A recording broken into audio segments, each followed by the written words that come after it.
Sebelum memasuki acara inti pada pagi hari ini, saya akan informasikan bahwasannya acara webinar ini akan dibagi menjadi 2 sesi. Sesi yang pertama yaitu pemaparan materi oleh Pak Gigi, dan sesi yang kedua adalah sesi tanya jawab dan diskusi interaktif, di mana pada sesi kedua ini kami harapkan rekan-rekan sekalian dapat secara aktif bertanya kepada Pak Gigi.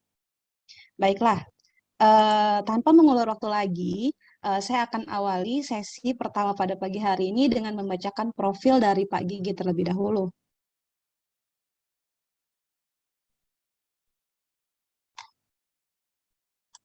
Baik, Pak Gigi Fitrianto, SE, MSc, PhD, merupakan alumni dari Fakultas Ekonomika dan Bisnis Universitas Gadjah Mada, Yogyakarta. Kemudian beliau melanjutkan studi magisternya di Magister of Science, MD FEB UGM. Selanjutnya, beliau juga melanjutkan studi Doctor of Philosophy di Hiroshima University of Economics.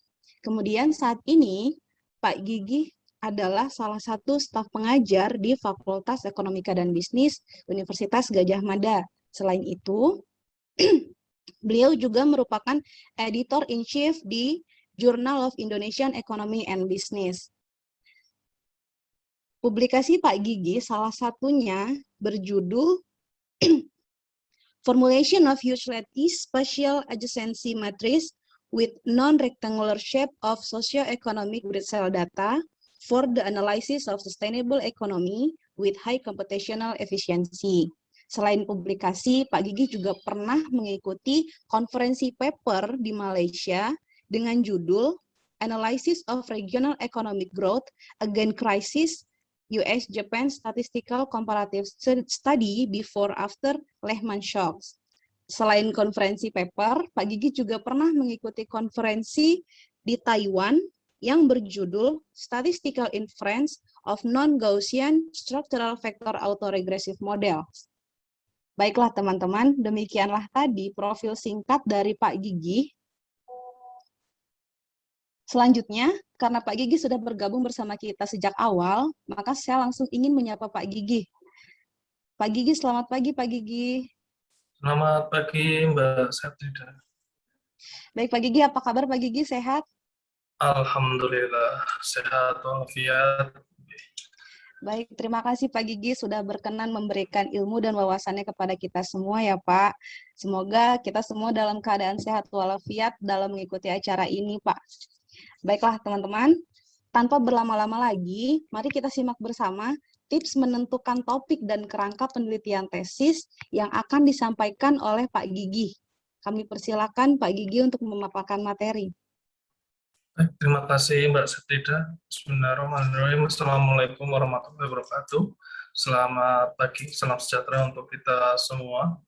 Terima kasih banyak. Pertama-tama saya ucapkan kepada Ibu Suni Barokah selaku perwakilan dari pengelola Magister Sains dan MD FEB UGM. Kemudian saya ucapkan juga terima kasih terhadap Mas Fahrul selaku Ketua Forkomsi.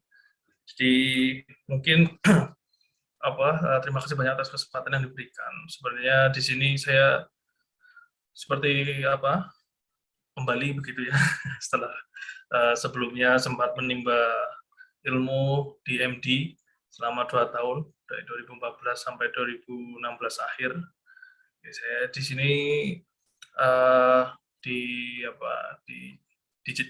dihubungi oleh Mas Fahrul dan juga tim Forkomsi yang lain untuk berbagi cerita. Jadi di sini pada intinya insya Allah nanti kita usahakan agar lebih banyak diskusi begitu biar nanti ada 2 arah komunikasi, dan di sini saya akan mencoba memberikan pemantik begitu. Ya, nanti teman-teman yang hadir di sini bisa mendapatkan semoga yang saya berikan sharing di sini itu bisa membantu rekan-rekan semua untuk hal tidak hanya penulisan tesis tetapi juga riset secara umum, karena kita akan kita coba diskusi terkait dengan pemilihan ide yang menjadi dasar dari sebelum kita nanti pada akhirnya akan menulis sebuah tesis. Mungkin sebelum sebelum jauh ke sana, mungkin di awal saya ingin mencoba untuk bagaimana nantinya rekan-rekan semuanya tidak merasa terbebani dalam hal penulisan tesis. Jadi karena terkadang ketika kita posisi tidak dalam posisi menyenangi gitu apa kegiatan kita, terkadang agak susah ide untuk masuk. Kalau goceannya dulu tuh saya dapat ilham menulis tesis itu ketika berkendara motor mau pulang ke rumah gitu. Nah tiba-tiba muncul gitu, alhamdulillah dapat ilham dari Allah Subhanahu Wa Taala sehingga pada akhirnya nanti waktu itu menjadi landasan penulisan tesis. Jadi semoga tidak dalam hal tertekan gitu, tidak dalam memang mencari atau menulis tesis dengan kondisi bahwa saya memang tertarik untuk menulis hal tersebut. Jadi ketika kita punya rasa yang positif gitu, nanti insya Allah akan ide banyak muncul. Karena kan lebih banyak ketika ide dan topik misalkan itu saling satu terkait dan satu sama lain, itu sebenarnya kita punya ilmu yang kita punya landasan di ingatan kita ketika kita mengambil mata kuliah, kemudian ada proses pemahaman terkait dengan topik-topik tertentu, sebenarnya kita punya bekal untuk pada akhirnya membuat apa sih sebenarnya ide yang menarik untuk menulis tesis. Jadi di sini kalau biasanya kalau kita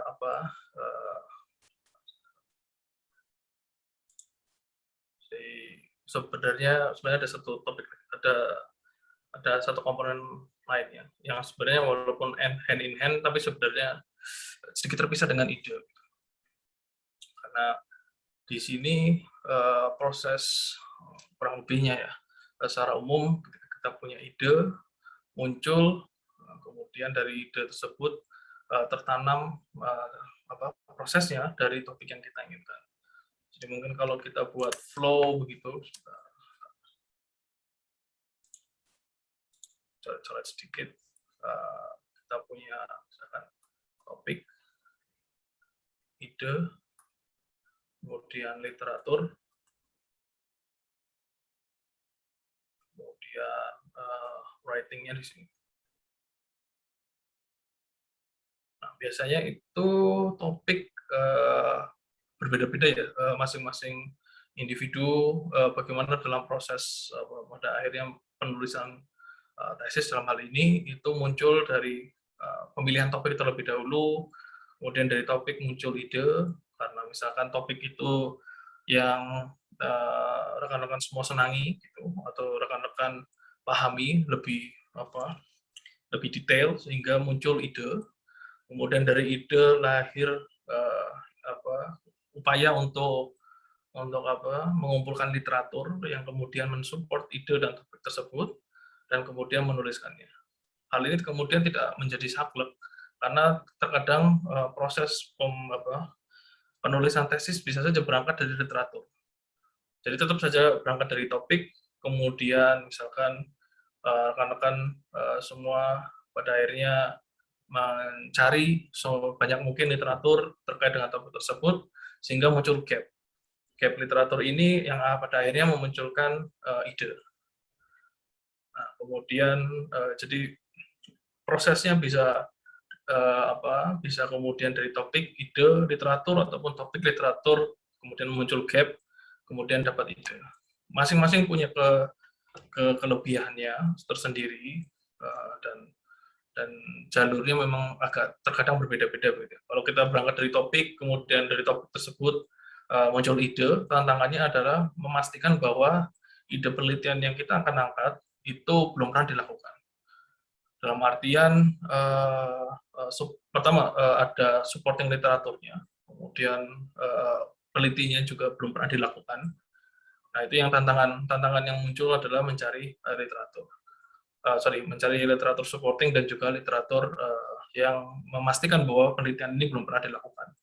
Karena ya kita menghindari, walaupun kemudian pada level S2 teman-teman belum terlalu dituntut untuk menciptakan ataupun melakukan inovasi untuk pada level tertinggi di level S3, tetapi kemudian ada tuntutan lebih terkait dengan penulisan yang akan atau rekan-rekan melakukan.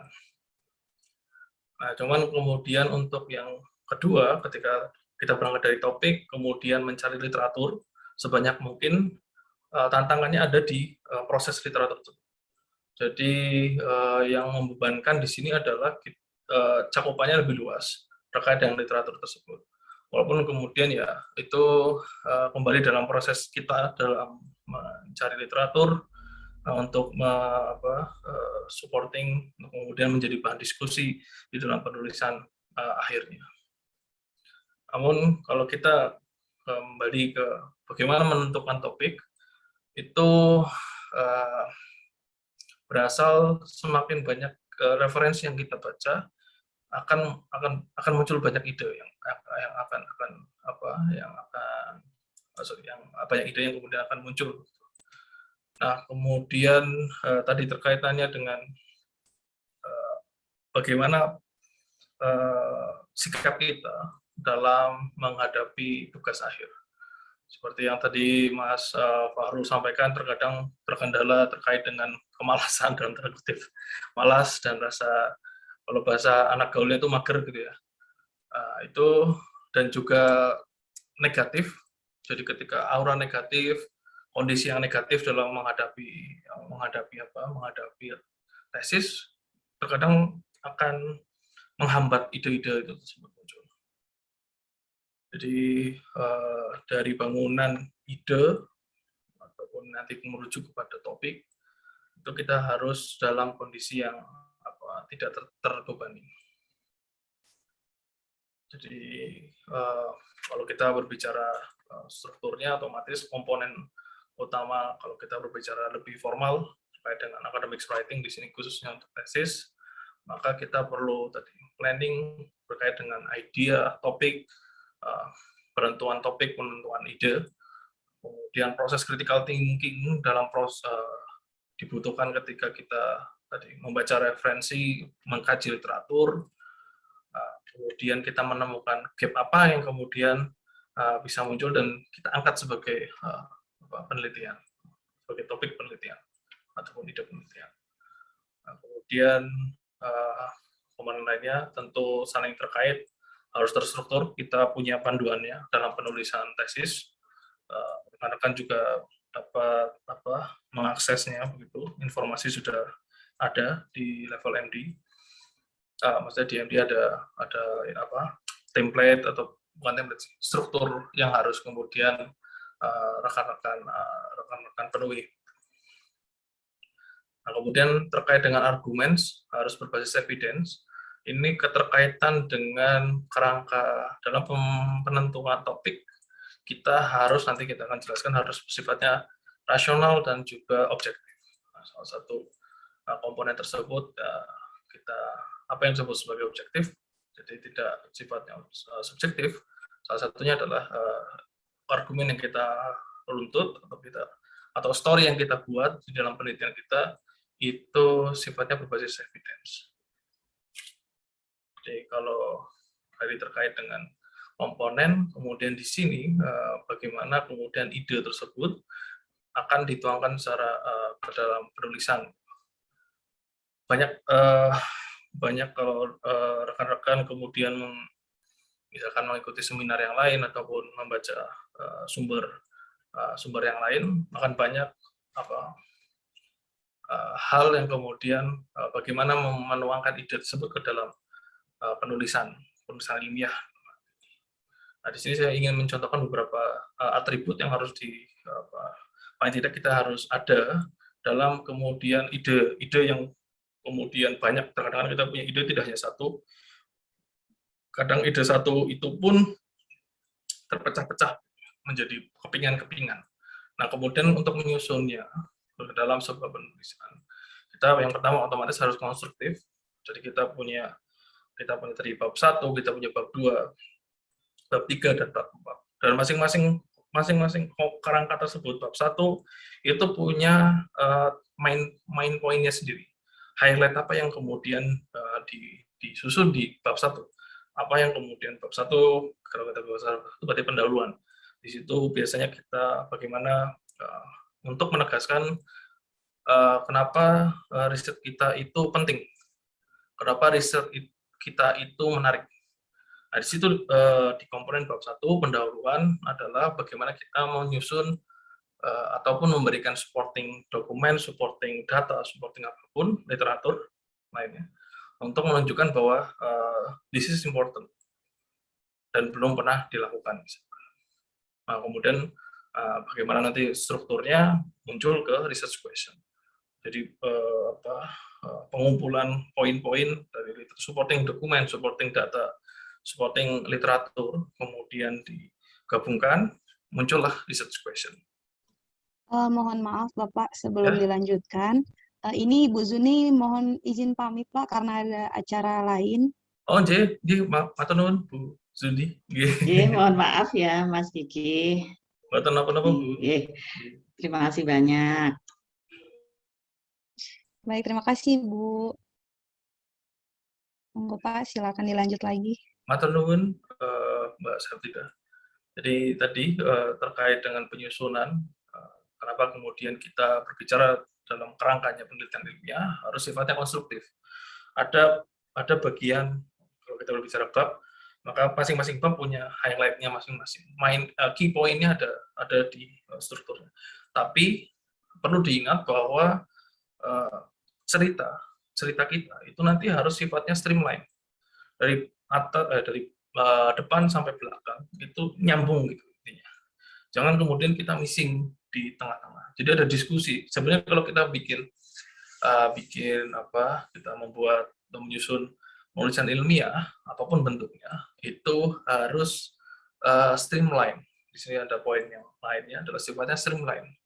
Jadi dari diskusi awal untuk menentukan ini studi kita itu penting. Studi kita itu punya sumbangsih. Nah, kemudian di bagian kedua ketika kita bicara kajian literatur, kita akan lebih mendalami kenapa kemudian kajian ini yang kemudian kita punya supporting dokumen, supporting literaturnya itu menjadi penting.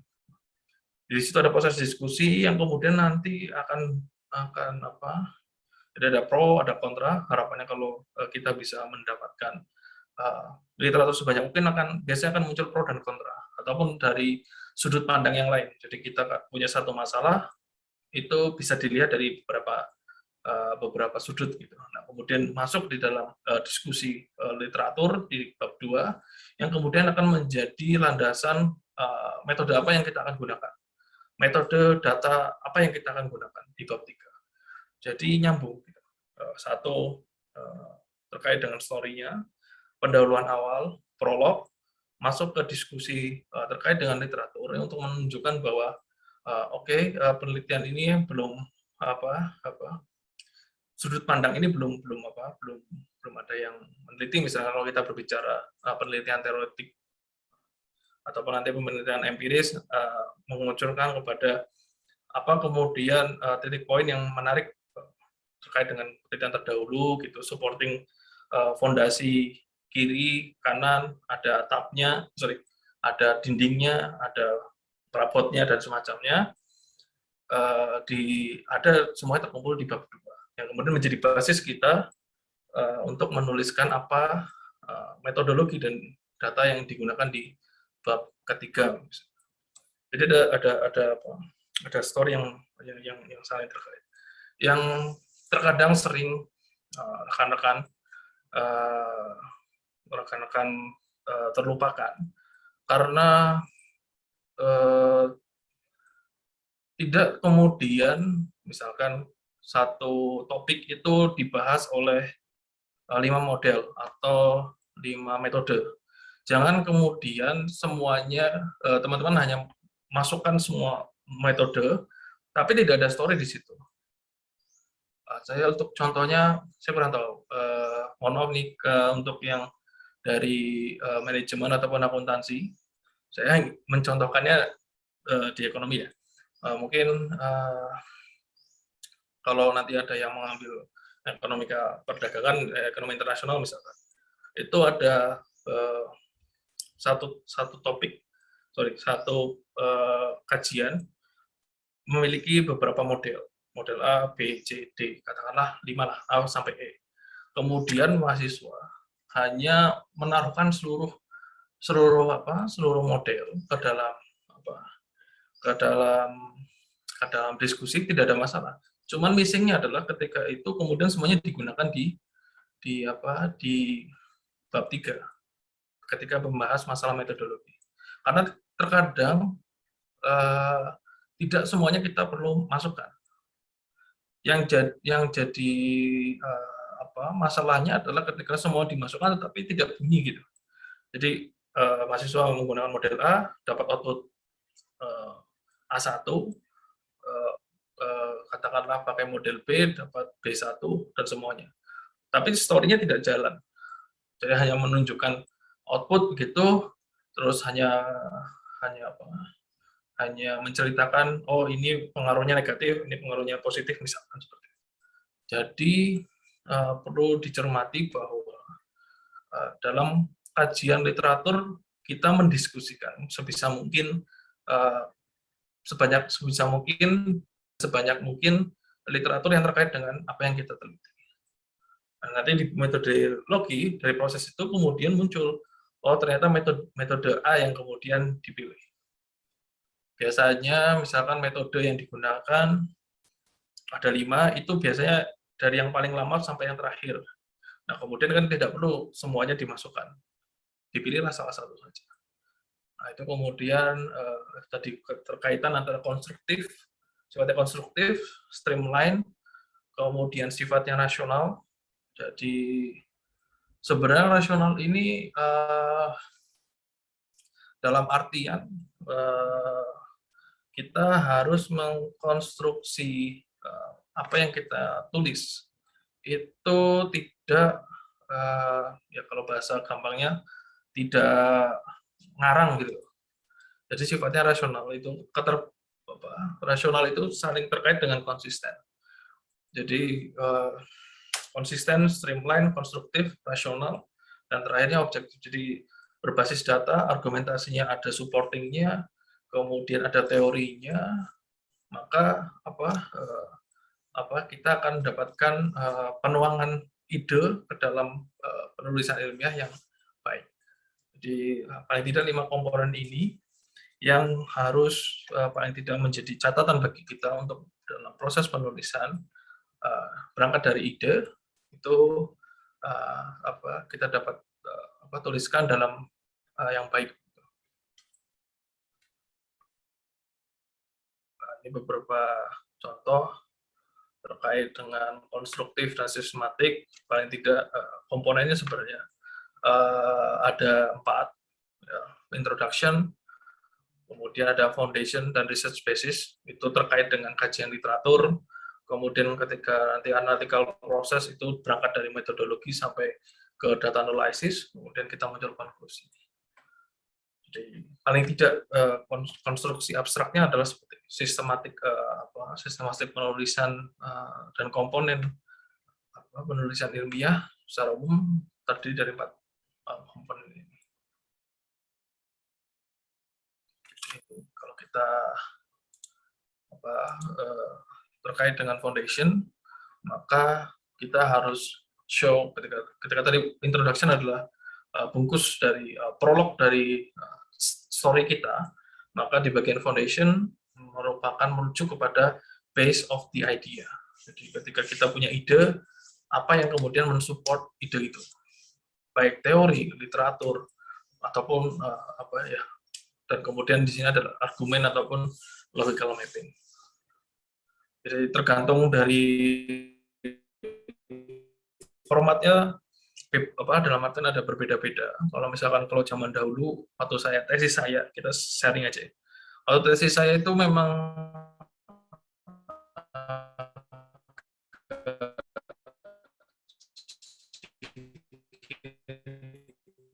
nyeleneh mungkin dibandingkan adalah theoretical, tematik itu muncul proses proposisi, lema, corollary, kemudian proving, dan macam-macam.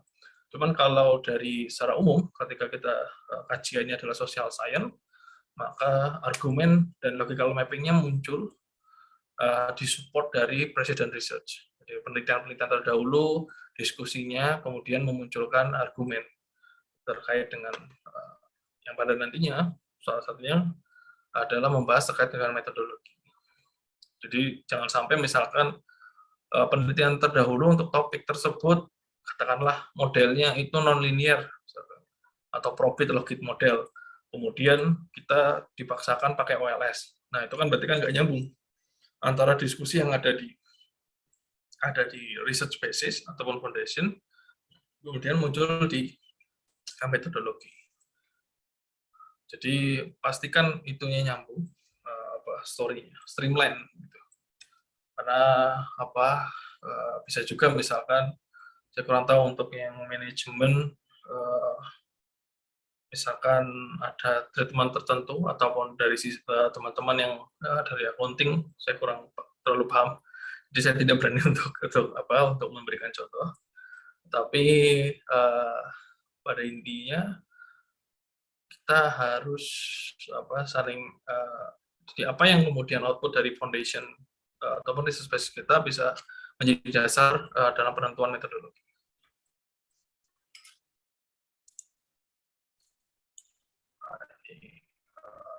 Contoh-contoh saja terkait dengan logical mapping. Cuman di sini contoh yang mungkin akan banyak rekan-rekan lakukan ketika penyusunan diskusi di bagian foundation dan research basis. Saya rasa kalau rekan-rekan sudah pernah mengambil Metopen gitu, itu pasti akan familiar dengan proses ini. Tapi akan sangat memudahkan bagi rekan-rekan untuk mengumpulkan literatur kemudian dijadikan dalam tabel. Sebuah satu tabel untuk menunjukkan keterkaitan atau semacam. Kalau ini salah satu contoh bagaimana waktu itu saya menyusun landasan untuk pemilihan model. Jadi di sini maka ketika metodologi yang digubah di basisnya, maka harus muncul estimasi beragam metode estimasi yang pernah dilakukan untuk menjawab topik atau relevan dengan topik penelitian kita atau model dasar yang akan kita lakukan. Ini hanya contoh saja. Kalau teman-teman bisa lakukan yang lain, misalkan tabel, lebih teknisnya, rekan-rekan nanti ketika di kelas metodologi penelitian, itu akan lebih detail terkait dengan bagaimana menyusun bab 2 dengan yang baik dan benar terkait dengan diskusi kajian literatur, bahwa akan ada kaitannya terkait dengan penelitian terdahulu, kemudian apa yang nyambung ataupun nyambung dengan penelitian kita. Atau nanti disebutkan di dalam satu kolom tersendiri, kemudian dari kolom lainnya misalkan metode apa yang digunakan. Nah, nanti dari situ misalkan metode atau model yang digunakan misalkan lebih banyak menggunakan maksimum likelihood misalkan. Oh, berarti kita akan menggunakan maksimum likelihood dalam analisis. Jadi intinya adalah itu terkait dengan penyusunan kerangkanya dari ide, apapun ide kita, seabstrak apapun ide kita harus bisa menunjukkan landasan, karena itu adalah bagian dari defense kita. Seabsurd apapun, selama itu ada landasannya dan kalian bisa menunjukkan bahwa proposisi tersebut itu benar, maka ini terkaitan dengan logical mapping tadi, itu maka tidak ada masalah dalam penulisannya. Nah, yang kemudian mungkin terkait dengan teknik gitu ya dalam penyusunan. Tolong hindari repetisi dan redundansi.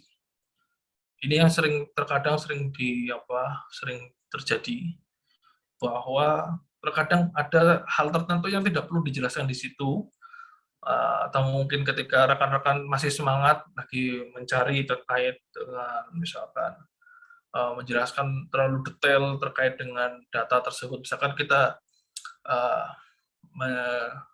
terkait misalkan untuk sesi data, gitu. Data variabel ini diambil dari data BPS. Nah, kemudian muncul dimasukkan di sana metodologi yang digunakan, kemudian misalkan evolusi dari pengembangan metodologi di situ kan sifatnya redundansi. Jadi contoh saja. Jadi terkadang kita harus mengurangi redundansi terkait dengan penulisan. Ini biasanya yang terkadang sering dicoret-coret ini sama supervisor, sama dosen pembimbing. Kadang kita muncul redundansi yang harusnya bisa dibuat satu paragraf misalkan dibuat 2 paragraf. Tapi ini muncul dari pengalaman menulis. Jadi saya rasa itu adalah bagian dari proses kita menulis. Tidak ada masalah.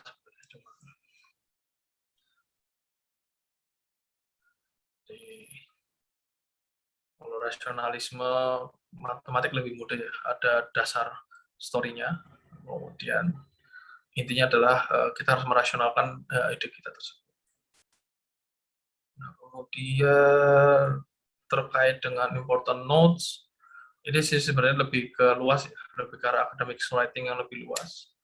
Tapi kurang lebihnya adalah tadi seperti dijelaskan, ide dasar yang muncul itu ketika kita nantinya coba tulis sebagai laporan riset ataupun tulisan akhir, harus tadi sifatnya streamline, ada alignment. Jadi kalau misalkan telah digunakan singkatan GDP di awal, dan kemudian misalkan ini yang contoh yang terlalu ya, tapi contohnya adalah kita tuliskan GDP di awal di bab 1 misalkan. Tidak perlu kemudian di bab 2 ditulis Gross Domestic Product dalam kurung GDP. Hal-hal kecil itu yang kemudian membuat tulisan kita menjadi lebih baik. Jadi ada alignment, ada kemudian, atau misalkan yang ini, penggunaan, atau kalau apakah ada yang menggunakan bahasa Inggris nantinya untuk menulis, di bahasa Indonesia bisa saja misalkan dalam studi ini, tapi di tempat yang lain, di bab yang lain ataupun di paragraf yang lain menggunakan di dalam riset ini. Jadi pastikan ada alignment. Pilihlah kata yang mau menggunakan di dalam studi ini ataupun di dalam riset ini. Jadi ada konsistensi terkait dengan penulisan. Kemudian misalkan mau menggunakan GDP atau menggunakan PDB, kalau kaitannya variabel teman-teman yang di ilmu ekonomi begitu ya. Nah, jadi ada konsistensi dalam penulisan. Karena terkadang kalau dari dosen pembimbing juga akan sangat jelimet, detail terkadang untuk hal-hal yang seperti itu. Jadi menjadi catatan terkait dengan teknis penulisan harus tadi sifatnya konsisten juga.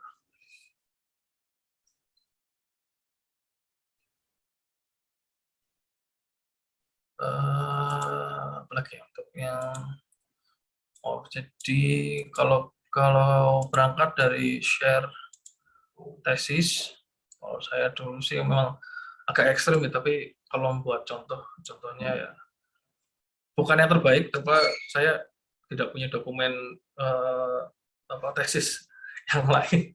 Jadi saya tunjukkan aja untuk yang tesisnya saya, ya kurang lebih strukturnya jelas, harus ada introduction-nya jelas, theoretical framework-nya jelas, kemudian ada metodologi riset yang dituliskan, itu apa saja yang kemudian di-highlight. Kemudian nanti kalau di sini karena menggunakan theoretical, jadi ada empirical implementation. Tetap harus ada implementasi theoretical-nya. Jadi background harus jelas, research question-nya jelas, apa yang kemudian ditanyakan dari penelitian ini. Dan pastikan bahwa research question itu harus menghindari adanya cakupan yang terlalu luas. Misalkan kalau rekan-rekan menggunakan variabel makro, gitu ya. Misalkan bagaimana hubungan antara variabel makro dan terhadap performa perusahaan, firm profit perusahaan misalnya. Nah, nanti kan akan ditanya variabel makro apa yang dimaksud di sini. Jadi sebisa mungkin detail dan jelas terkait dalam penyusunan research question. Karena semakin jelas kita dalam penyusunan, maka itu kan terkaitan dengan variabel yang akan kita gunakan.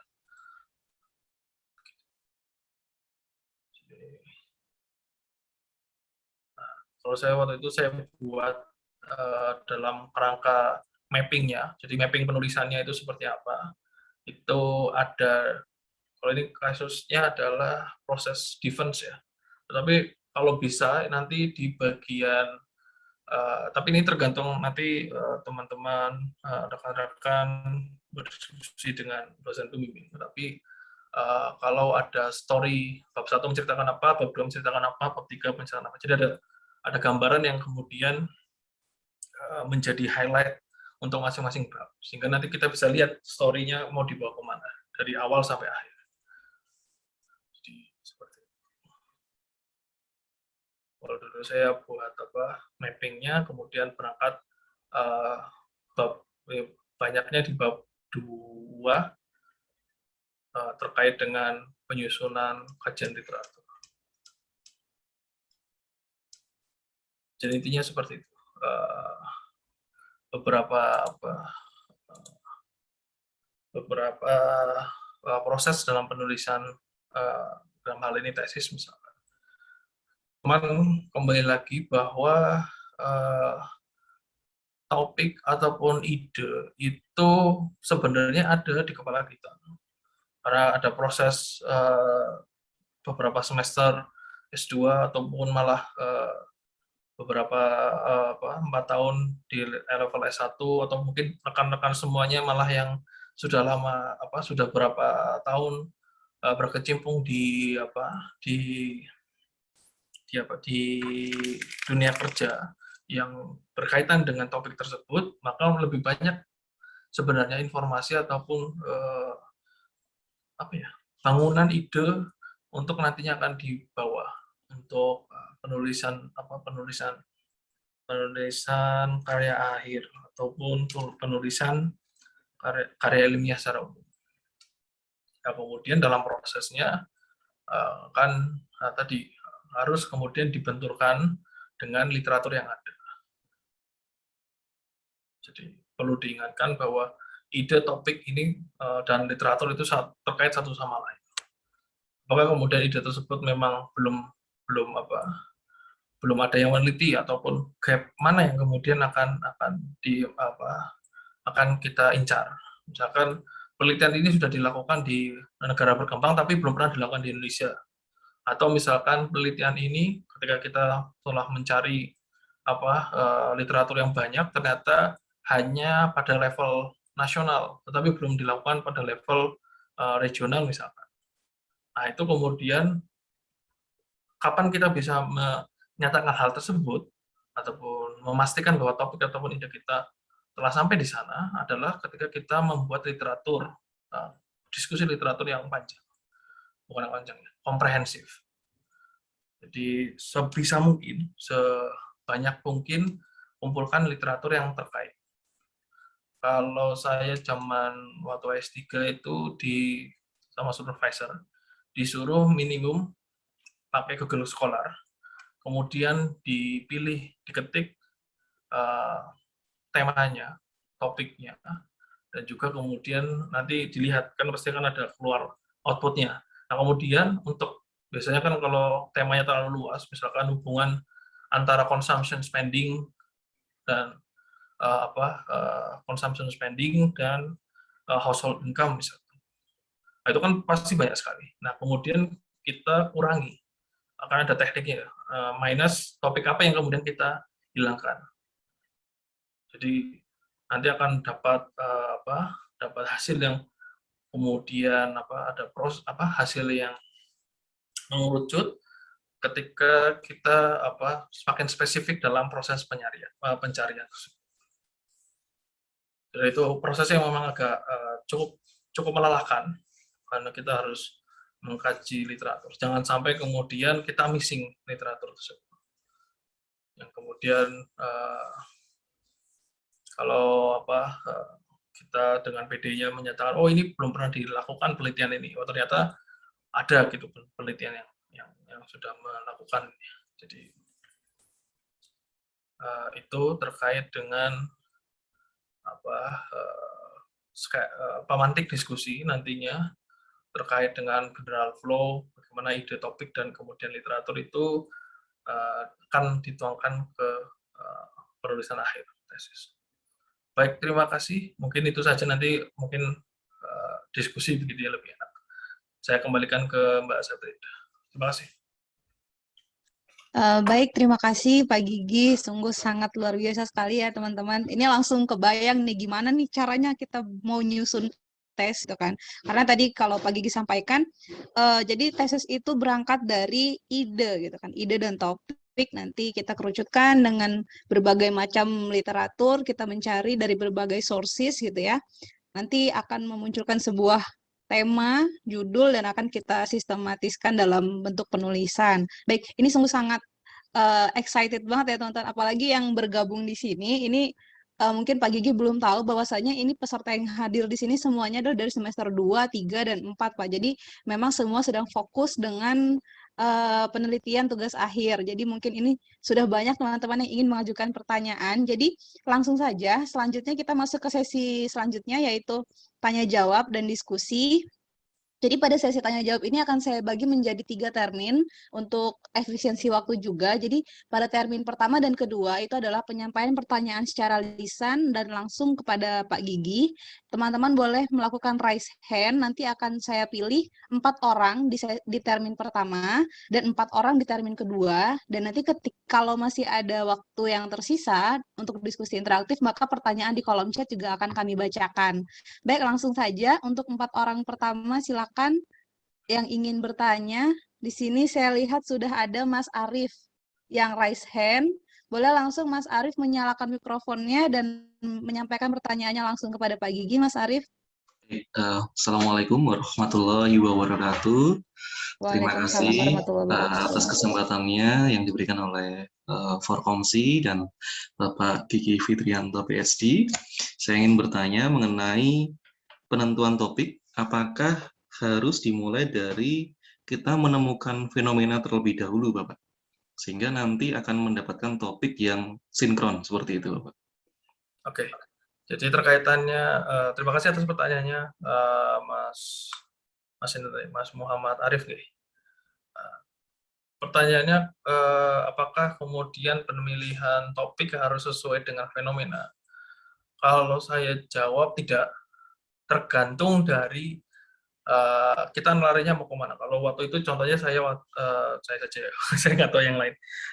Kalau saya waktu itu karena berangkatnya bukan dari fenomena, tetapi dari gap literatur, jadi ada literatur gap, khususnya untuk gap teori, maka saya ambil idenya adalah dari situ. Jadi prosesnya apakah kemudian selalu dengan fenomena? Tidak juga. Karena terkadang mungkin kita menemukan kok ini ketika kalau melihat model ataupun apa ataupun dari teori, kok sepertinya menarik kalau dilihat dari sisi ini. Ada satu misalkan satu variabel lain yang kemudian bisa dimasukkan. Semisal terkait dengan hubungan education dan economic growth misalkan, untuk contoh. Nah, kemudian ingin memasukkan terkait dengan biasanya kan variabelnya seperti literacy rate, angka partisipasi sekolah. Nah, kemudian bagaimana kalau melihatnya dari tingkat bukan indeks ya, saya kurang lupa variabelnya, tapi terkait dengan sejauh mana internet telah masuk ke wilayah. Nah, itu kan ada hal yang lain, kemudian bisa dari fenomena. Misalkan melihat fenomena, oh ternyata di daerah misalkan Indonesia Timur itu ataupun bahkan di Pulau Jawa yang masuk ke dalam daerah regional tertentu itu tingkat penetrasi internetnya masih rendah. Nah, itu apakah kemudian mempengaruhi secara umum terkait dengan performa ekonomi ataupun misalkan kalau manajemen saya kurang tahu apakah cocok misalkan terkait dengan literasi finansial literasi. Nah, hal tersebut tidak kemudian selalu berangkat dari fenomena. Bisa saja juga terkait dari literatur gap ataupun gap yang lain yang bisa kita ambil. Cuman sekali lagi tantangannya masing-masing punya tantangan tersendiri. Misalkan kalau dari fenomena kita harus tadi mencari literaturnya, mencari apakah ini belum ada yang meneliti datanya. Nah, terkadang fenomena itu ketika kita cuma berangkat dari fenomena, kita sering mentoknya di data. Datanya terlalu pendek, datanya cuma data tahunan di Indonesia dibandingkan kalau di luar negeri yang punya data bulanan ataupun data kuartalan. Jadi itu sih untuk secara umum untuk pertanyaan Mas Muhammad Arif, jawabannya adalah tidak.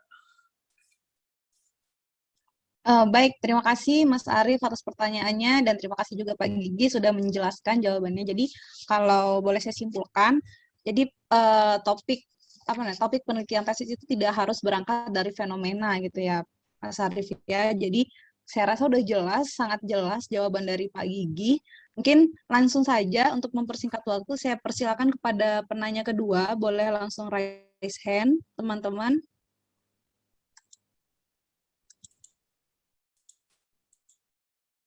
Di layar saya masih belum ada yang raise hand ya. Apakah sudah ada yang raise hand tapi belum terlihat oleh saya? Mungkin bisa langsung menyalakan mikrofon saja, teman-teman.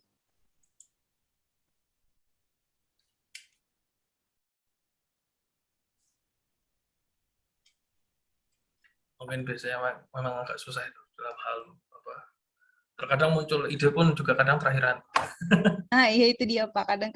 Karena kadang di awal-awal biasanya kan mulai nyusun tesis itu di semester 3 dan 4 ya Pak ya. Kadang di awal-awal semester belum muncul idenya, nanti ketika udah mepet baru. Jadi kayak the power of mepet gitu ya Pak ya. Sebenarnya bukan itu sih Mbak, jadi lebih ke arah terlalu banyak kita, jadi belum bisa tersusun. Jadi kita seperti tadi bilang, kita sebenarnya punya bahan untuk ide itu banyak. Cuman kadang masih berserakan begitu. Jadi kadang bisa bingung memilih atau bingung menatanya. Nanti pada akhirnya dapat ide yang apa. Itu Nah, sih. iya, begitu Pak. Yang saya ini juga selama ini kebetulan kan saya juga masih semester 2 ini Pak. Namun sudah beberapa ikut kelas pilihan dan konsentrasi itu kan juga kita sudah mulai ada bayangan. Misalnya ketika mengikuti kelas ekonomi kesehatan itu kayak udah ada ide gitu Pak untuk kayaknya seru nih bikin penelitian tentang ini, tentang ini, tentang ini. Tapi kan kayak masih berserakan tadi seperti yang Pak Gigi sampaikan. Nah, kira-kira Pak kalau menurut Bapak kira-kira bagaimana ya Pak untuk mengkerucutkan ide-ide yang berserakan tadi supaya bisa menjadi suatu ide yang bisa dijadikan topik sebagai topik penelitian gitu Pak. Oke, kalau hal tersebut sebenarnya ada dua tahap yang biasanya bisa salah satunya saya lakukan. Saya kurang tahu yang lain. Kembali lagi ya, ini dari sharing dari saya. Yang pertama adalah perbanyak literatur yang terkait dengan topik. Misalkan pasti walaupun ide yang berserakan, tapi kan tetap ada topik. Misalkan untuk ekonomi kesehatan, misalkan terkait dengan terkait dengan bencana misalkan. Bencana, saya kurang tahu terkait dengan atau fertility rate dengan fasilitas kesehatan gitu. Itu kan pasti ada yang sudah ada di situ. Cuman belum mengerucut misalkan kita mau menggali dari mananya ini. Misalkan fasilitas kesehatan, apakah kemudian misalkan nakesnya atau apanya. Nah, itu kan kemudian kita belum mengerucut. Nah, itu akan mengerucut ketika kita membaca literatur. Dan yang kedua adalah yang perlu juga kadang juga terlewat, mengecek apakah datanya ada atau tidak. Jadi ada data availability. Jadi terkadang yang sering kita lupa adalah kita sudah bikin topik, kita bikin ini, tapi ternyata datanya tidak ada, ataupun agak susah diakses. Misalkan harus ngecek ke BPS-nya masing-masing gitu. Kalau kita datanya ke level yang ke kabupaten kota itu kan terkadang di BPS-nya nggak semua variabel ada di BPS tersedia. Jadi kita harus ngecek satu persatu gitu. Kalau zaman dulu, kalau sekarang mungkin udah lebih enak ya, bisa di email gitu. Kalau zaman dulu saya 2000, ini cerita teman saya sih, ke BPS Jogja nyari data. Jadi ya untuk pengerucutannya itu membaca literatur dan mengecek apakah kemudian itu available untuk dilakukan.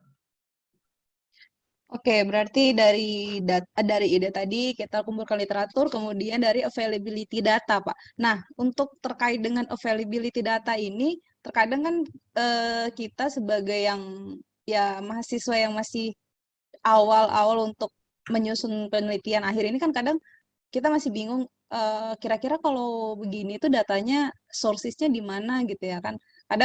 Kadang beberapa yang saya temui penelitian khususnya di Magister Sains Ekonomi itu Pak, sepertinya kebanyakan menggunakan datanya sekunder ya Pak. Kalau saya boleh nanya di Magister Sains Ekonomi itu ada nggak ya Pak yang datanya itu sources-nya menggunakan data primer seperti menggunakan angket atau kuesioner gitu Pak? Ada, setahu saya ada. Waktu dulu saya di MSI itu kan juga membantu di RRC. Saya kurang tahu apakah sekarang masih ada RRC atau tidak, Research Resource Center. Jadi di situ dulu ada 3 orang, tim akademik, tim publikasi, sama tim statistik. Kebetulan saya yang tim statistik kan. Nah, di situ terkadang dibuka untuk konsultasi tesis dan data analisis. Dan ada beberapa yang menggunakan data kuesioner. Cuman tantangannya adalah kalau untuk data primer, selain mencari datanya, harus ke lapangan ya. Atau yang kedua adalah memastikan kuesioner kita benar. Itu yang kemudian sering menjadi tantangan yang sering dialami oleh teman-teman waktu itu. Ini kuesionernya benar atau tidak gitu. Saya kembalikan itu untuk acuan acuan literatur yang digunakan. Itu kan pasti terkadang ada yang open, dalam artian mereka membuka list questionnaire di lampiran, ataupun nanti kita harus mengecek misalkan biasanya tidak ada di jurnalnya atau di papernya, tetapi kita cek di misalkan kalau penulisnya itu punya blog atau punya website tertentu. Nah, itu terkadang dia upload di situ. Jadi kita harus terkadang teliti. Bahkan ini juga salah satu yang kemudian perlu ketika rekan-rekan melakukan studi literatur. Itu perlu dicek ataupun dengan teliti di bagian data. Apakah data tersebut memang data sekunder yang bisa diakses? Jadi terkadang topik tertentu itu datanya disebutkan bahwa data ini misalkan dikirimkan dari berbagai atau dari instansi tertentu, misalkan dari kementerian ataupun dari laporan perusahaan yang kemudian harus diaksesnya secara langsung. Jadi kan tidak terbuka publik. Nah, itu terkait dengan data. Kenapa kemudian saya sampaikan ke data availability? Jadi itu salah satunya. Dan juga ya. Oke, baik. Terima kasih Bapak. Ini sepertinya udah ada pertanyaan yang masuk nih Pak. Mulai interest nih kayak teman-teman mulai kebuka nih ya untuk bertanya. Mungkin ini Mbak Dian Rubiani boleh menyalakan mikrofon Pak. Mbak, langsung saja ditanyakan kepada Pak Gigi. Santai aja. Anggap aja ngobrol-ngobrol santai. Iya, kita diskusi santai gitu ya. Mikrofon saya sepertinya terdengar tidak ya Mbak ya? Terdengar tapi agak kecil Mbak Dian.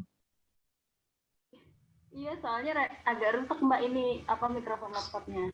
Oh ya, ini udah agak jelas sih tapi sudah mendingan. Jelas ya. Ya, silakan Mbak Dian. Terima kasih Mbak Ida atas kesempatannya. Selamat pagi Pak Gigi. Selamat pagi. Terima kasih Pak atas paparan materinya yang sangat menarik. Di sini izin bertanya Pak. Saya tertarik dengan penelitian kualitatif yang terkadang justru ide itu muncul dari suatu fenomena gitu. Nah, dan di sini saya kadang kesulitan untuk mencari ini sebenarnya maksudnya teori apa sih? Apakah dia termasuk agensi? Kalau di akuntansi itu grand teorinya sepertinya agensi seperti itu ya Pak ya. Padahal di agensi itu masih dibagi lagi, itu ada stakeholder, ada shareholder seperti itu Pak. Nah, bagaimana Pak cara untuk menyikapi keadaan saya yang seperti ini Pak, perlu mencari dari fenomena lalu menghubungkan ke teori seperti itu Pak Gigi. Terima kasih. Baik, Pak. Terima kasih atas pertanyaannya Mbak Dian. Jadi untuk menjawab pertanyaan tersebut, saya berikan solusi yaitu mencari literatur. Jadi kalau di literatur itu terkadang kita kan tidak perlu, kalau dari pertanyaannya Mbak Dian adalah bingung untuk menentukan teori mana yang kemudian diacu, maka kita masukkan misalkan fenomena apa, misalnya fenomena A gitu yang kemudian Mbak Dian tertarik. Nah, kemudian kita ambil kata kunci dari fenomena itu, kita cari literaturnya. Pasti ada literaturnya. Mungkin kalaupun tidak ada di misalkan sebagai contoh, terkait marketing, pengaruh packaging misalnya, contoh aja ya. Saya ingin melihat pengaruh packaging terhadap behavioral konsumen. Itu mungkin saja literaturnya bukan di marketing pasti ada. Tapi ada juga di literatur di psikologi misalnya. Tidak ada masalah. Jadi kemudian tadi terkait dengan bagaimana kemudian dari suatu fenomena itu kita perlu cari ke literaturnya. Yang kedua, kalau bingung untuk menentukan teori apa yang existing teori apa, kita baca literatur kan pasti ada bagian ininya kan, literaturnya juga kan. Jadi kita baca paper A, pasti dia menceritakan terkait dengan teori apa yang digunakan. Nah, berangkat dari situ kita ambil teori itu untuk mencari literatur selanjutnya berdasarkan teori yang digunakan di paper A. Jadi nanti kita punya, kalau istilahnya Pak Rocky atau mungkin yang rekan-rekan yang kemarin hadir di workshop penulisan ilmiahnya unit publikasi, itu kalau istilahnya Pak Rocky itu sistem snowball. Jadi ngambil satu paper, kemudian bisa saja ngambil langsung ke referensi, kemudian paper apa yang menarik kemudian kita cari, atau dari satu paper kemudian ambil grand teori yang ada di paper tersebut. Biasanya kita mulai dari yang paling baru, 2021, 2020. Kemudian dari grand teori yang ada, kemudian di paper selanjutnya kita ambil literatur berbasiskan grand teori tersebut. Jadi begitu. Kurang lebihnya sih mungkin salah satu cara untuk dalam hal mencari kajian literatur yang kita belum terlalu tahu koneksinya di kajian teori. Seperti itu. Semoga bisa menjawab untuk Mbak Dian. Oke, Mbak Dian, apa sudah menjawab pertanyaannya Mbak Dian atau masih ada yang mengganjal? Mungkin boleh dikonfirmasi lagi, Mbak Dian. Sudah, Mbak. Terima kasih, Pak Gigi. Sama-sama, Mbak Dian. Semoga sukses. Oke, terima kasih Mbak Dian. Jadi intinya adalah mencari keyword dari topik yang Mbak Dian inginkan tadi ya. Ini sudah ada pertanyaan yang masuk dari kolom chat. Namun sebelumnya, ini saya ingin menekankan lagi teman-teman yang ingin bertanya boleh raise hand dari sekarang ya. Jadi mungkin biar bisa langsung kelihatan oleh kami dan nanti bisa menyampaikan setelah penanya menanyakan pertanyaannya dan dijawab oleh Pak Gigi. Ini selanjutnya, ini pertanyaan yang sudah masuk di kolom chat dari Mas Riyadi Aprayuda. Mas Riyadi, apakah berkenan menanyakan secara langsung kepada Pak Gigi, Mas Riyadi?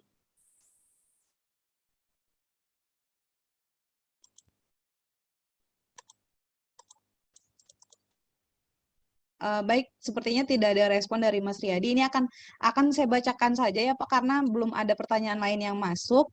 Jadi ini dari Mas Riyadi, pertanyaannya adalah, untuk menyusun penelitian level tesis, apa kita harus melakukan penelitian berbasis teori, misalnya membuktikan suatu fenomena berdasarkan teori. Bagaimana cara kita menentukan teori yang tepat dalam penelitian atau masalah yang kita teliti, Pak, selain mengadopsi atau menggunakan teori yang telah digunakan pada penelitian sebelumnya? Terima kasih. Demikian, Pak. Jadi, bagaimana menentukan terima teori kasih dari atas masalah? pertanyaan dan juga ya kurang lebih sudah dapat saya tidak. Jadi intinya untuk level tesis itu apakah bisa hanya untuk replikasi misalkan ataupun mengadopsi, tadi kan pertanyaan seperti itu, sejauh mana kemudian kedalaman yang harus dibutuhkan untuk kajian di level S2. Nah, untuk level S2 tesis itu harapannya adalah nanti kita akan ditantang terkait dengan kajian literaturnya. Kenapa kemudian saya tekankan di awal itu ada literatur gap. Kita hanya replikasi. Mungkin untuk level S1 skripsi kita bisa lakukan lakukan replikasi jurnal misalkan. Tapi itu kembali tergantung dari supervisor ya.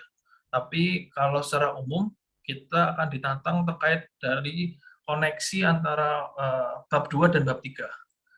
Jadi tidak lagi kemudian misalkan di bab 2 kita sebelumnya di level skripsi misalkan kita kumpulkan teori-teori, kita kumpulkan literatur, kemudian berhenti di sana, kemudian di level di bagian bab 3-nya, di bagian metodologi, udah kita pakai OLS saja. Itu akan menjadi tantangan di defense-nya kalian nanti. Karena misalkan kalau ternyata penelitian tersebut lebih banyak menggunakan non-linear atau time series analysis, itu kan kemudian tidak bisa lagi kita gunakan OLS. Ini terkait dengan technical ya. Jadi kemudian akan ditantang terkait dengan hubungan yang ada di bab 2, ya, terkait dengan diskusi literatur dan juga diskusi metodologi yang nanti kemudian akan digunakan di bab 3. Kalau dari pengalaman saya, kebetulan tesis saya levelnya S3. Jadi kurang paham juga. Tapi biasanya defense-nya adalah di itu. Jadi koneksi antara kedua dan ketiga. Apakah sudah jelas, Mas Riyadi? Mungkin itu. Mas Riyadi, apakah sudah jelas pertanyaannya?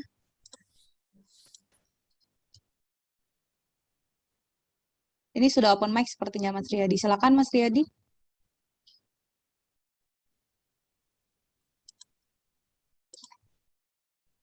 Mas Riyadi sudah siap open mic, mau stand up? Atau mungkin sudah berbicara tapi suaranya tidak terdengar ya? Ya harapannya sih sudah menjawab dan pas dengan, maksudnya cocok dengan pertanyaannya, takutnya tadi saya kurang tepat menjawabnya. Iya betul. Ini Mas Riyadi sudah menjawab dari kolom chat, katanya sudah jelas, sudah jelas jawabannya, namun tadi katanya bermasalah dengan device-nya Pak, jadi nggak bisa menyalakan mikrofonnya. Baik, terima kasih Mas Riyadi pertanyaannya. Selanjutnya ini saya masih berikan kesempatan teman-teman untuk bertanya secara langsung kepada Pak Gigi, karena judul kita kan diskusi interaktif ya, jadi teman-teman boleh menanyakan secara langsung dan berdiskusi langsung. Ini saya lihat sudah ada lagi yang raise hand, ada Mas Gede Andika. Ya silakan Mas Gede. Terima kasih Mbak Ida kesempatannya. Selamat pagi Pak Gigi. Selamat pagi Mas. Saya tadi menyimak ya Pak ya, dan beberapa tanggapan Bapak itu masuk sebagai respons sekaligus tentang rencana riset saya untuk tesis Pak. Jadi yang pertama tadi terkait dengan riset yang berkaitan dengan fenomena, ini sebenarnya saya sangat tertarik sekali untuk meneliti hal yang berkaitan dengan fenomena saat ini Pak, pandemi COVID-19. Yang dikaitkan dengan kebijakan pemerintah yang dilakukan saat ini untuk mendorong perekonomian nasional. Nah, cuman kembali lagi tadi ketika Pak Gigi menyampaikan tentang data availability-nya, saya mulai khawatir karena saya sudah membaca beberapa literatur terkait dengan kebijakan tersebut yang berkaitan itu. Kira-kira kalau misalkan Pak, mungkin salah satu solusinya adalah data primer mau tidak mau untuk menganalisis efektivitas, misalkan harus mencari berapa responden. Tapi kalau misalkan solusi lain nih Pak, kalau misalnya kita sudah sangat tertarik, kita sudah ada idenya, topiknya kita sudah dapat, dan literaturnya juga kita sudah dapat, kan sudah setengah jalan gitu istilahnya Pak. Kan sayang aja gitu kalau tiba-tiba karena masalah data availability akhirnya kita membatalkan riset itu. Itu yang pertama Pak. Jadi pertanyaan saya yang pertama tadi terkait dengan bagaimana solusinya terkait dengan data availability. Kalau misalkan satu sarannya mungkin tadi data primer, tapi saran lain mungkin dari Bapak ada solusi lain Pak yang bisa dilakukan. Terus yang kedua, Saya tertarik juga Pak, karena saya tertarik membaca beberapa literatur yang terkait dengan topik yang akan saya teliti, tapi saya biasanya bergeraknya itu di pihak oposisi gitu Pak. Nah, jadi saya mengumpulkan beberapa literatur, jadi satu riset terkait nih, misalkan tentang kemarin saya mengumpulkan beberapa riset tentang uh, heterogeneity struktur perekonomian. Nah, saya coba untuk menelisik dari sisi homogenitinya gitu, Pak. Jadi kalau misalkan ada satu riset yang meneliti tentang bagaimana guncangan tenaga kerja di sektor, karena di luar negeri kan tidak ada sektor informal, Pak ya. Di beberapa negara maju, saya coba untuk menelisik kembali kalau ini diterapkan di negara kita dan kita mengambil sektor informal gimana ya gitu. Nah, cuman saya takut Pak kehilangan ground, kayak losing the ground-nya nanti, teorinya akan kemana. Karena kan kalau misalkan kita riset itu kan berpegangan dengan riset sebelumnya. Dari teori, terus metodologi, itu kita combine, lalu menjadi riset kita gitu. Nah, jadi sebenarnya metode untuk menemukan riset gap yang benar itu seperti apa sih Pak? Yang benar dan baik Pak, dari literatur yang sudah kita dalami. Terima kasih Pak Gigi. Baik, terima kasih banyak Mas Gede Andika. Wah, tulisannya udah pas itu. Apa tulisan first name di belakang gitu. Mungkin untuk pertanyaan Mas ini langsung saya jawab nggih Mbak Septri. Iya Pak, monggo Pak. Jadi untuk yang pertanyaan pertama terkait dengan data availability. Misalkan Mas Andika, Mas Gede atau Mas Andika ini sudah mencari literatur, sudah sampai setengah jalan, tapi terkendala data availability, karena tadi terkait dengan pembahasan COVID ya, otomatis kalau kita pakai data GDP aja itu berarti cuma berapa data itu. Kita katakanlah mulai 2020 kuartal 1 itu kita cuma dapat kuartal 2, 3, 4 sama kuartal 1 paling 1, 2, 5 poin. Jadi terkait hal tersebut, kalau ini secara umum, bagaimana kemudian kita mengatasi data availability? Apakah kemudian memungkinkan untuk primary data atau tetap menggunakan secondary data? Kalau dari saya sebelum masuk ke misalkan kemudian pada akhirnya mencoba untuk mencari data primer yang kemudian merefleksikan pertanyaan variabel dan kemudian menjawab pertanyaan penelitian, kalau saya coba ke metodologi dulu. Apakah kemudian ketika kita ubah metodologinya, kita bisa menggunakan data yang ada. Misalkan kalau kita berbasis data, misalkan biasanya kalau data time series-nya pendek, kita pakai data panel misalkan. Atau kita pakai kajiannya cross section per time waktu. Ya, cuman ada weakness-nya ya pasti ya satu sama lain. Cuman sebelum sampai sana saya rasa masuk ke metodologi dulu Mas, karena itu akan lebih mudah dalam artian masalah waktu ya, karena kan kalau data primer tantangannya adalah waktu dan financial burden ya, harus nyari ke sana kemari. Anggaplah kita bisa data primer yang kita dapatkan bisa mewakili, belum tentu juga kita ambil data primernya kalau kemudian komponen kuesionernya tidak terlalu kuat, jadinya bias. Nah, kemudian kita coba ke metodologi saja. Nanti apakah kemudian metodologi yang lain, misalkan menggunakan panel, misalkan kalau mengatasi data yang poinnya kecil, atau misalkan menggunakan interpolasi. Walaupun kemudian nanti saya rasa Mas Andika juga rekan-rekan yang lain juga pasti paham masing-masing teknik itu ada kelemahannya, khususnya apalagi untuk interpolasi, karena pada artinya kan kita sebenarnya melakukan forecasting within data point. Tapi intinya adalah mengeksplor apakah memungkinkan kita menggunakan metode yang lain. Kalau paling ekstrim ya kemudian kita katakanlah tidak mau menggunakan data primer, menggunakan data sekunder, larinya yang paling ekstrim adalah simulasi. Nah, simulasi beratnya adalah menyusun kerangka simulasinya. Untungnya tidak menggunakan data.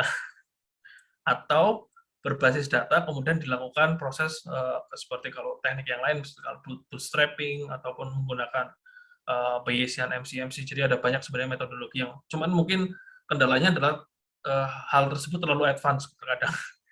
Misalnya untuk yang Bayesian MC-MC terkadang kita jujur saja kalau dulu zaman saya di S2, MSI itu tidak diajari Bayesian, MC-MC gitu, simulasi dan semacamnya.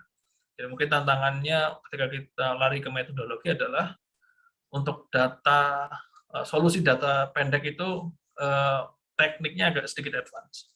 Itu aja sih Mas Andika untuk yang pertanyaan pertama. Pertanyaan kedua tadi terkait dengan bagaimana menyusun kajian literatur yang baik dan benar. Ini kembali ke skema yang tadi saya sampaikan, bahwa dalam penulisan ilmiah itu harus sifatnya objektif. Nah, tadi kan Mas Andika itu hanya melihat dari sisi homogenesnya. Padahal ada faktor ada kajian terkait dengan heterogeneity. Dan itu sebenarnya harus masuk ke dalam diskusi yang nanti Mas Andika susun di bab 2. Jadi misalkan membuat tabel atau membuat paragraf, misalkan, oh ini banyak penelitian yang menggunakan asumsi bahwa kita kondisinya adalah heterogen. Oh tapi melihat misalkan kondisi kita homogen misalkan asumsinya. Kemudian kita dapatkan literatur untuk yang mendukung homogen. Mungkin Mas Andika udah lebih banyak malah dapat yang homogennya ya. Jadi mengusahakan hasrat kita terkait dengan tadi itu tidak masuk ke dalam penelitian karena nanti akan merugikan diri kita sendiri. Seperti yang tadi Mas Andika Gede sampaikan, kita kan kehilangan pijakan karena tidak ada proses diskusi. Karena pasti nanti dari sisi heterogen ada yang berpendapat mungkin mendapatkan finding tertentu, kemudian dari homogen ada finding tertentu. Itu kan sebenarnya kalau kembali ke homogeneous dan heterogeneous, yang dilakukan penelitian itu kan sebenarnya asumsi. Jadi kita asumsi pun juga ya memang ada kekurangan, ada kelebihannya masing-masing. Tetapi kemudian kita mencoba menghindari itu untuk tetap mendapat pijakan yang tepat, maka kita harus menggabungkan semuanya. Jadi seperti yang tadi saya sampaikan, kalau ada pro ada kontra, sebaiknya dimasukkan aja semuanya.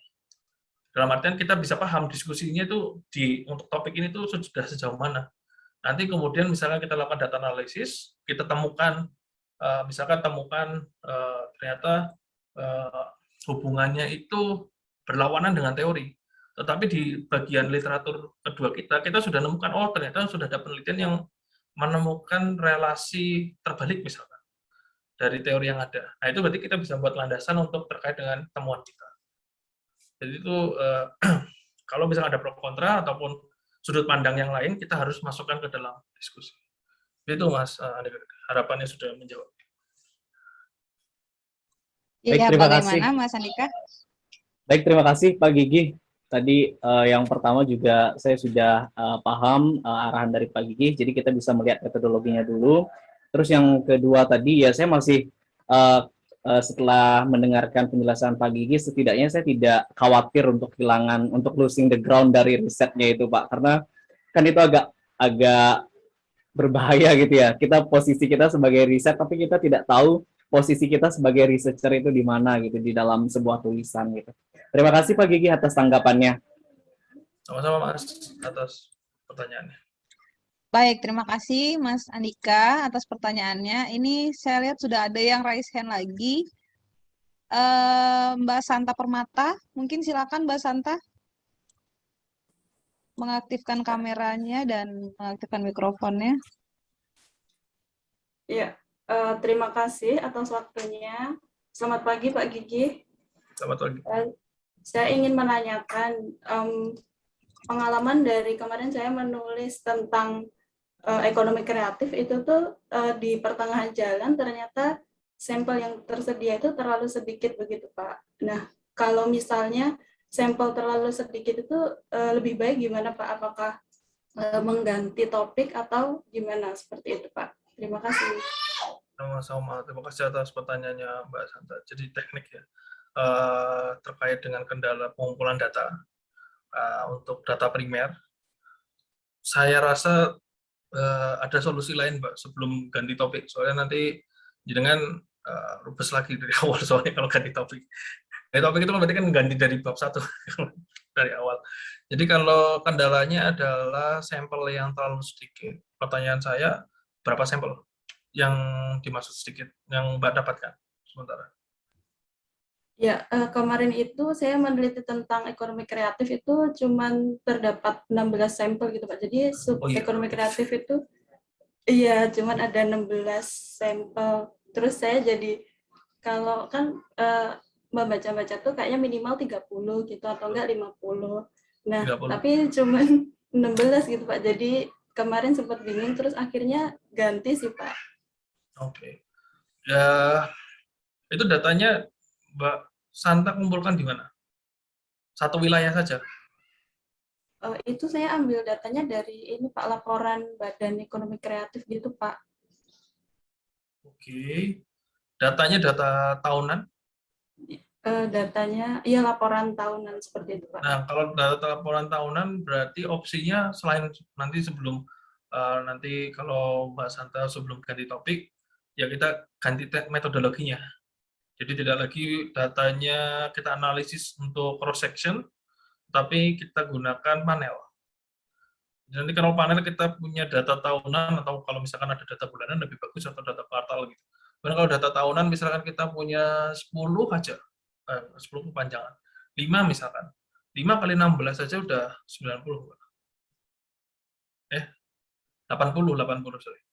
80. Jadi saya rasa kalau misalkan nanti mau kembali ke yang ekonomi kreatif, itu bisa dengan mengganti metodologi. Jadi tidak dengan menggunakan cross section, tetapi menggunakan panel. Itu 16 itu untuk 1 tahun kan?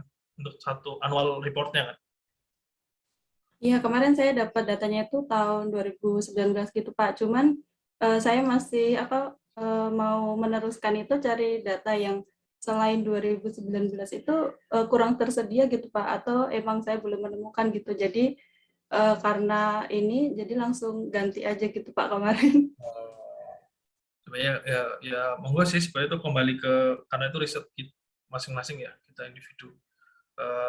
Opsinya sebenarnya ya keterbatasan dari kita di data Indonesia itu kita harus ngubek-ngubek kadang-kadang harus ngubek-ngubek laporan yang masih sifatnya PDF yang terkadang kita harus ngubeknya sampai ke kementeriannya atau mungkin ke source yang lain gitu. Jadi kalau memang secara umum terkait dengan kendala pencarian data kita coba usahakan kalau memang mau meneliti di situ kita coba lakukan usaha yang lebih dalam artian misalkan menghubungi dari kementerian. Kalau dulu waktu saya S3 itu juga permasalahannya waktu mencari data tutupan lahan, itu kalau mengambil datanya di BPS website-nya, itu terkendala masalah data. Kita harus mencari mengulik-ngulik gitu di kementerian Kementerian Kehutanan. Apalagi kalau waktu itu Kementerian Kehutanan kasusnya ini agak sedikit mirip menceritakan. Kementerian Kehutanan itu ganti itu kan 2000. Jadi ada beberapa kementerian yang ganti. Bahkan untuk ekonomi kreatif aja baru 2000 berapa itu baru berdiri kan Kementerian ekonomi kreatif. Jadi saya rasa kendalanya adalah di situ. Keterbatasan data. Kalau misalkan kemudian masih tetap ingin mau tidak mau ya kita harus kontak kalau bisa ada walaupun ya saya waktu itu saya kontak Kementerian SDM tidak dijawab ya udah kayak ganti yang lain. Ya nanti saya kembalikan ke Mbak Santa sih kalau memang itulah kemudian salah satu alasan kenapa ketika kita tadi juga merujuk kepada pertanyaan Mbak Frida tadi bahwa selain dengan kajian literatur kita harus ngecek dulu data availability-nya sebelum pada akhirnya kita dalam tanda kutip terlalu terjun sudah terlalu dalam ternyata data availability-nya bermasalah. Itu yang kemudian perlu menjadi catatan penting bagi kita, juga bagi saya, untuk terkait dengan data. Karena mengingat datanya di Indonesia memang terkadang agak susah. Begitu Mbak Sandra, semoga cukup jelas. Baik, terima kasih Pak. Cukup jelas. Baik Mbak Santa, jadi ini tadi yang perlu kita highlight adalah sebelum kita terjun terlalu dalam, sebaiknya kita cari dulu dari literatur yang kita baca, apakah data yang akan kita cari nantinya itu available atau tidak, daripada kita udah masuk terlalu dalam, ternyata datanya nggak ada, itu kan kayak, apa ya, nyesek juga ya kalau bisa dibilang itu lumayan sangat ini. Ini, ya nyesek Pak. Ini karena waktu sudah hampir masuk, udah jam 10:30 lewat, mungkin termin kedua saya buka untuk 3 orang penanya ya Bapak ya, karena takutnya nanti kalau lebih tidak terjawab. Ini juga saya lihat sudah ada yang raise hand lagi, jadi pertanyaan untuk 3 orang lagi ya teman-teman. Ini 1 orang sudah raise hand, mungkin nanti 2 orang lainnya bisa menyusul. Mbak Arifia, silakan boleh menyalakan mikrofonnya. Terima kasih Mbak Ida. Selamat pagi Pak Gigi. Tadi saya menyimak Pak terkait pertanyaan teman-teman mengenai availability data, lalu bagaimana kita mengatasi hal-hal tersebut. Saya jadi teringat Pak, mungkin permasalahan ini pernah terjadi juga di teman-teman. Kadang ketika kita sudah menemukan topik ini, menentukan topik ini untuk menjadi karya tulis kita, tapi dalam perjalanan waktu mungkin ketika kebetulan saya dulu tuh pernah riset tentang perdagangan internasional, Pak. Jadi saat mau riset tentang ini, ternyata tiba-tiba kok topik yang lain ini menarik ya, Pak, seperti itu. Jadi istilahnya berpindah, kok kayaknya yang ini lebih mudah atau lebih bagaimana dari sisi metodologi atau mungkin availability data. Dan kadang ketika sudah menentukan untuk meneliti tentang ini, ternyata ada kendala. Aduh, kok udah berkendala aja di awal, kayaknya ganti topik deh, seperti itu, Pak. Nah, pada akhirnya kalau seperti itu kan nanti berpengaruh juga ya, Pak, dengan waktu penyelesaian studi. Mungkin ada tips dari Pak Gigi atau mungkin ada trik untuk bagaimana biar kita ini bisa ke satu hal gitu loh, Pak, untuk topiknya. Jadi lebih yakin bahwa ini loh topik yang bisa saya ambil. Seperti itu, Pak. Terima kasih. Baik, terima kasih Mbak Arifia ya, atas pertanyaannya terkait tips dan triks untuk tidak terbuai dengan topik yang lain begitu. Waduh, agak susah nih, saya waktu tesis saya ganti juga ya. Nah ya Pak. Nah, tadinya maunya pakai global input output misalkan untuk perdagangan internasional. Kemudian udah konsultasi dengan Prof. Tri kan, Prof. Tri Widodo. Oh, ternyata sebulan setelahnya tiba-tiba ada itu tadi waktu naik motor pulang ke rumah, tiba-tiba ada kesambat ilham ganti concern marker share. Cuman waktu itu ya seperti yang Mbak tadi Arifia ceritakan, masalah waktu, ya waktu itu saya tidak ketemu beliau 5 bulan setelah itu. Dalam artian memang ketuntutan karena ganti topik, jadi ada tuntutan karena waktu itu topiknya harus saya menggunakan building matematiknya, kemudian karena teoretikal ya harus bertapa dulu begitu untuk belajar matematiknya, memang ya akhirnya agak lama. Cuman kalau untuk tips and tricksnya sebenarnya kalau kita berbicara untuk itu agak susah ya. Tapi usahakan bahwa kalaupun nanti kita ganti, kita sudah tahu. Jadi tidak kemudian mentah gitu. Misalkan seperti kasusnya saya tadi, ganti dari global input output, terus ganti. Kalau global input output kan sudah ada datanya, sudah ada teorinya, sudah ada metodenya, udah gampang lah. Untuk ganti kemudian CMS, kemudian nekat untuk building matematik logika matematiknya, rumus matematika ya efeknya seperti tadi. Jadi untuk tipsnya adalah jangan seperti saya. Dalam artian kalau kita ganti itu karena memang kita tahu kondisi yang ada di topik yang baru. Jangan sampai yang kemudian mentah gitu. Cuman ya tetap itu kembali ke konsekuensi ya. Kalau memang kita mau, makanya terkadang kalau ada bimbingan saya tanyakan dulu, ini mau selesai 1 semester atau mau gimana gitu. Jadi mahasiswa harus paham terlebih dahulu targetnya apa. Targetnya apakah membuat karya tulis atau karya ilmiah tesis ataupun paper yang lebih baik. Jadi kemudian ya terkadang resikonya adalah waktu atau mengejar waktunya. Jadi harus punya pendirian dulu, sehingga pada akhirnya ketika misalkan nanti bertanya, kok lebih tertarik meneliti misalkan pakai gravity model, kalau tadi contohnya Mbak Revisi, itu tahu, kalau saya ganti, datanya available atau tidak. Datanya sih available. Apakah kemudian saya bisa lulus tepat waktu? Jadi sudah ada pendirian terlebih dahulu yang dipegang kuat. Kalau memang targetnya adalah waktu, ya berarti ya kita harus menyesuaikan, harus sadar bahwa ada konsekuensi yang diambil ketika kita ganti topik. Tidak ada masalah ganti topik, selama kemudian karena pembimbing juga yang penting adalah kita tahu pijakan kita tuh di mana, apa yang mau kita teliti. Kalau kita bisa menceritakan dengan detail walaupun ganti topik nggak ada masalah. Pasti nanti kan ditanya, datanya ada nggak? Anda ya tergantung dosennya masing-masing sih. Ya tidak bisa mengeneralisir. Tapi kurang lebihnya adalah tips and tricksnya adalah kembali ke pendirian jenengan. Karena masing-masing keputusan ada konsekuensinya, apa yang mau dikejar dari tesis tersebut. Makatan Mbak Zakia. Aduh, sih. Ya, bagaimana Mbak Via? Apa sudah jelas? Sudah jelas Mbak Ida, terima kasih Pak Gigi. Ya, baik, terima kasih Mbak Via. Jadi itu tadi ya teman-teman. Pendirian, yang benar-benar saya highlight dari Pak Gigi tadi itu adalah pendirian. Kalau memang kita udah yakin bisa, ya pasti bisa. Mau ganti topik berapa kali pun, kalau memang kita yakin, ya pasti akan bisa gitu ya Pak. Nah ini tapi udah. Jangan kebanyakan Mbak. Oh iya, tapi jangan selesai soalnya. Iya, kalau semester 1, semester 2 ganti-ganti nggak ada masalah. Kalau semester 3, 4 ya kasihan nanti orang tua tiba-tiba tanya kapan rampung. Nah, gitu. Oh iya benar Pak. Tapi kalau semester 1, semester 2 itu kadang masih ada munculnya itu baru di awang-awang gitu Pak topiknya. Jadi ya itu proses pengkerucutan itu Mbak.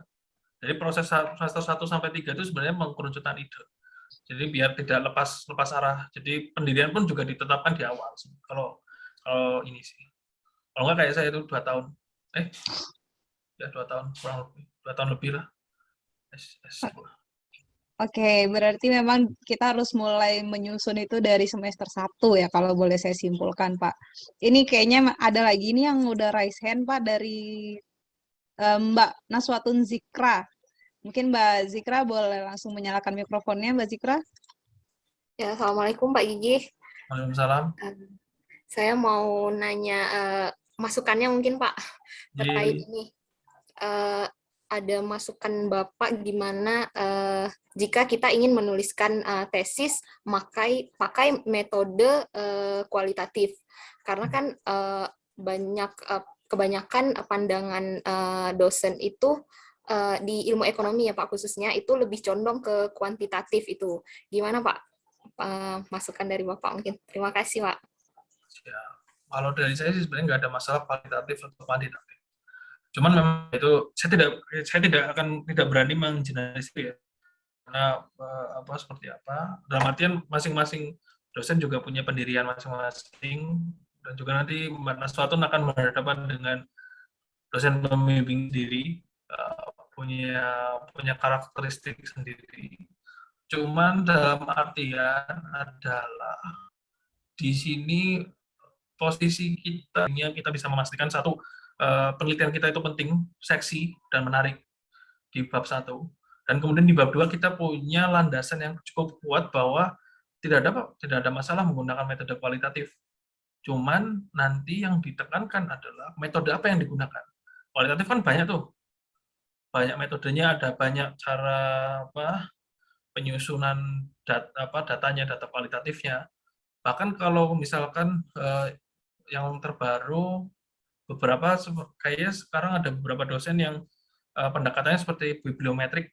Bibliometrik itu kan malah lebih ke arah bagaimana menyusun kerangka penelitian, dalam hal ini kajian bibliometrik, jadi penelitian terdahulu untuk menyusun kerangkanya. Itu kan malah tidak ada datanya sama sekali.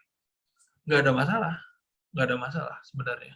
Cuman ya itu tadi ya, saya tidak bisa berani mengeneralisir, tapi mau data kualitatif, data kuantitatif tidak ada masalah. Cuman kita harus pastikan kita ketika nanti ditanya oleh dosen pembimbing, kita udah jelas arahnya. Kalau kita sudah bisa menjelaskan kita maunya ini, kita mau pakai data kualitatif, metodenya ini digunakan, metode ini valid digunakan di beberapa penelitian, misalkan disajikan penelitiannya apa, dan itu bisa menjawab pertanyaan penelitian yang kita usung. Gitu. Nah, nanti kembali lagi untuk yang outputnya saya kurang tahu nanti, tergantung karakteristik dosennya. Kalau memang mungkin data kualitatif dikuantitatifkan dalam artian misalkan pakai skala Likert atau pakai non-parametric analysis itu kan banyak juga kan, non-parametric statistik itu kan sebenarnya pengolahan data kualitatif. Jadi ya nanti menyesuaikan kembali Mbak. Monggo nanti didiskusikan dengan dosen pembimbing. Oke, bagaimana Mbak Zikra? Jadi kalau mau meneliti dengan penelitian kualitatif itu kita harus lebih argumentatif dan bagaimana kita elaboratif dalam menyusun kalimat untuk menjawab pertanyaan-pertanyaan penelitian yang ada gitu ya, mungkin ya Pak ya, kalau boleh saya simpulkan. Karena kan kalau kuantitatif itu jawabannya sudah jelas ada di data yang sudah tersajikan pada penelitian gitu. Kalau kualitatif kan mungkin kita juga harus berarti siap-siap nih nanti kalau ditanya pertanyaan yang lain lagi gitu, kita harus siap dengan jawaban-jawaban tersebut gitu mungkin ya. Tapi itu tadi kalau kata Pak Gigi tergantung dosen pembimbingnya Mbak Zikra. Gimana Mbak Zikra, apakah sudah jelas? Takutnya kalau saya bilang tidak ada masalah bikin kualitatif, nah kalau dosen pembimbingnya ini. Betul Pak. Nanti Mbak Zikra boleh konsultasi dengan dosen pembimbingnya, gimana Pak kalau saya mau kualitatif gitu kan. Gimana Mbak Zikra, sudah jelas pertanyaannya? Tapi jangan intinya jangan datang tangan kosong gitu dengan ke dosen pembimbing. Sudah jelas apa yang mau dilakukan. Akan lebih mudah untuk itu.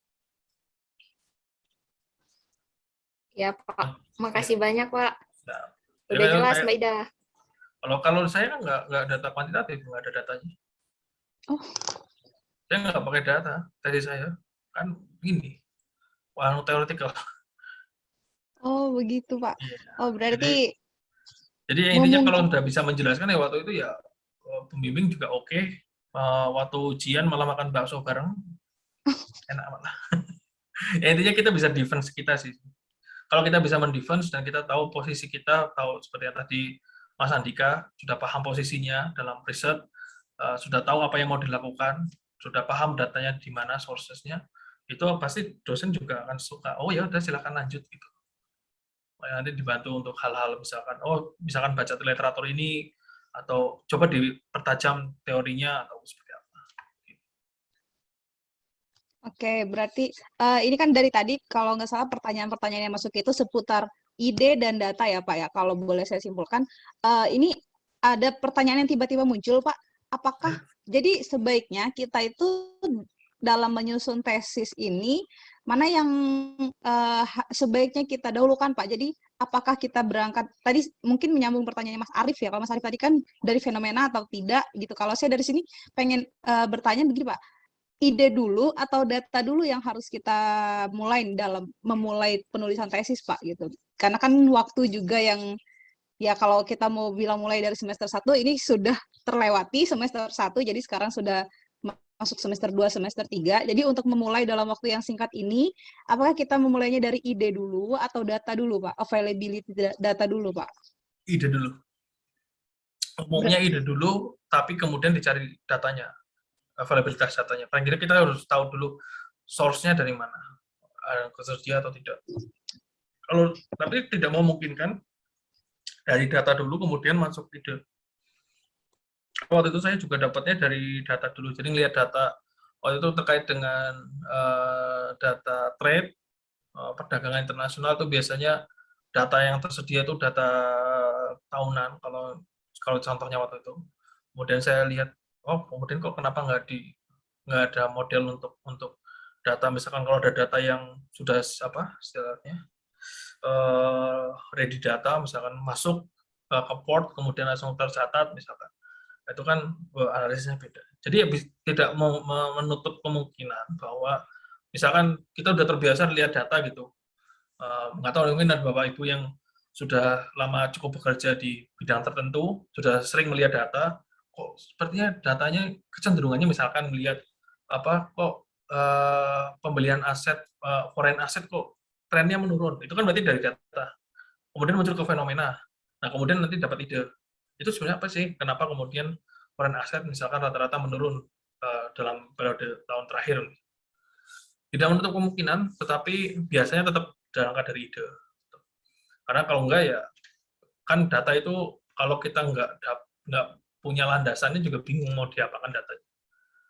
Tapi biasanya tetap ide-ide itu pasti ada.